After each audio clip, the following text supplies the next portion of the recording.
প্রিয় সুধী, এ পর্যায়ে আপনাদের সম্মুখে এ বিষয়ের পর গুরুত্বপূর্ণ বক্তৃতা নিয়ে আসছেন আমরা জানি সকলে সুপরিচিত মুখ ভাই মোহাম্মদ ইমতিয়াজ। বক্তৃতা পরিবেশন করবেন মিজান জামাতের ছাত্র ভাই মোহাম্মদ ইমতিয়াজ।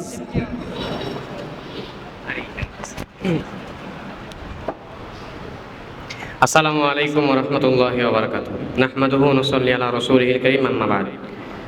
আলহামদুলিল্লাহ, জামিয়া আরবিয়া দারুল উলুম বাগেরহাটের আজকের সাপ্তাহিক সেমিনারে উপস্থিত বিচার মণ্ডলী, আমার মাথার তার সমতুল্য আমার ওস্তাদগণ এবং আমার সামনে উপস্থিত একজাক তলবে ইলম, আপনাদের সকলকে জানাচ্ছি আন্তরিক শুভেচ্ছা অভিনন্দন। মুহতারাম হাজিরিন, ভারতের সাথে আমাদের একটা বন্ধুত্বের সম্পর্ক আছে, রক্তের সম্পর্ক আছে। কেমন জানেন? যে রক্তের সম্পর্ক ভাইয়ের ভাইয়ের সাথে থাকে না, কারণ সেই রক্তের ধারা মানুষ যেই রক্তের সম্পর্কে থেকে মানুষ মানুষের সাথে মিশে, মানুষ মানুষের সাথে বন্ধুত্ব করে। কিন্তু ওই ভারত ফেসিবাদ সরকারের সাথে মিশে বন্ধুত্ব করে আমাদের এক একটা রক্ত, আমাদের এক এক ভাইয়ের রক্ত জড়িয়েছে। কথা বলেন ঠিক কিনা? আমাদের এই ভারত কিভাবে আমাদের উপর জুলুম এবং নির্যাতন করেছে।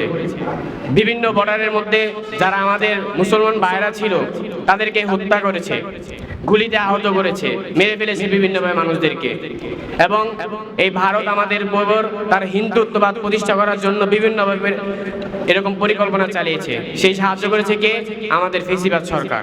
তার সাথে বন্ধুত্ব করে তাকে আম পাঠায়, ইলিশ পাঠায়, অথচ বাংলাদেশের মানুষ যখন পানির প্রয়োজন ছিল পানি পায়নি, যখন পানির প্রয়োজন নেই তখন মানুষকে পানি দিয়ে মানুষকে মৃত্যুর মুখে ধাবিত করে দিয়েছে।